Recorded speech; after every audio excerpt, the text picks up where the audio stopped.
Hey all, welcome back to the Fire and Water Cooking Channel. I'm Darren, and hey, today I'm going to do some boneless beef short ribs. And we're going to cook a medium rare for 48 hours, 131 for 48 hours. So I'll be right back. Smoking, grilling, getting hot and hotter, sous vide and chilling from fire and water.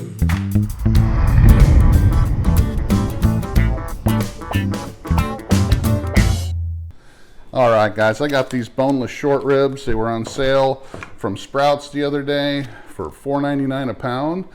They're not very marbled. They are choice, so they do have some fat on here. They're just not a Wagyu or anything like that, or prime, but they do look pretty good. They're frozen solid. I did season them with salt, pepper, and garlic when I got them, brought them home that day. Vacuum sealed them in the Abbott Armor, so they're ready to go drop into the sous vide. And like I said, we're gonna cook these at 131 for 48 hours to get them nice and medium rare and nice and tender.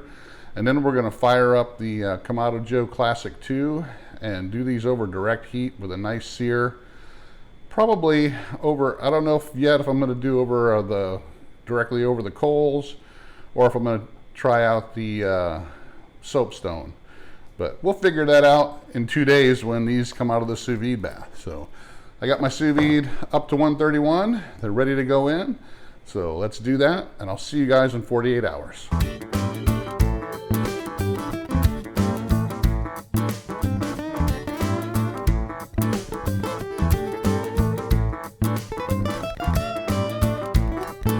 All right, my 48-hour beef short ribs are finally done, and you'll see in a couple other videos I shot, I was able to use the water bath that these were cooking in for a couple different cooks at the same temp. So I patted these off really good. They are tender, I can tell you that. I can feel it. And I'm going to use a little bit of the Runnin' Wild Gourmet Beef Rub. That's what we're going to put on these before we put them back in the put them on the grill. Just get a little bit on here and sear these bad boys up. I'm probably going to hit them with just a little bit of duck fat. All right, also I got these all seasoned up, and I'm actually cooking a couple other things today. I know I usually just show you the protein I'm cooking, but I got some potatoes and onions I'm going to cook up over there, and I got some green beans. So, but right now I want to get these out on the Kamado Joe to sear them up. I'll be right back. All right, guys, I'm going to use my Kamado Joe Classic today, the Classic 2, to sear these up. And kind of want to show you, I was watching a video the other day about a new Kamado that just came out on the market, just released. They have some kind of gadget that they put in there that they use. They've also made this particular gadget for kettle grills for a number of years, but they just came out with their own Kamado, and one of their selling points is that they can use their product to get the fire right up close to the meat.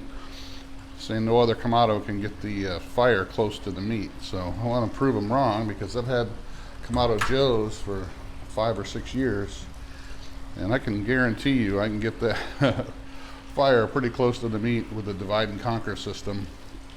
I can get my grate right down there touching the fire pretty much. So their particular product has a insert that gets up close, comes up to the top, where you lose half of your cooking space. Where the divide and conquer, actually you can put your grates right down there over the fire. So one of the selling points of that particular grill is null and void in my opinion, because you actually lose cooking space on the top of the grill. And with this you don't. You can actually get right down to the fire to sear really quick.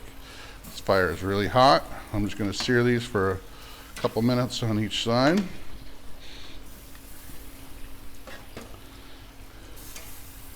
But I don't think I can get any closer to the fire than that. So we're actually right there. The fire is licking these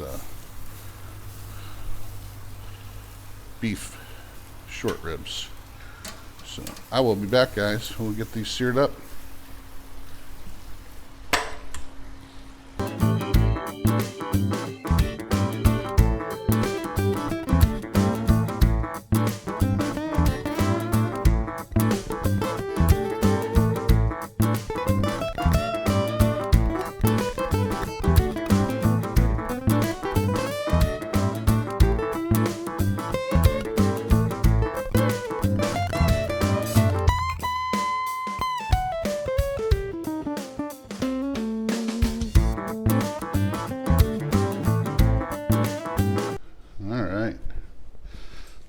going to get a bite of these.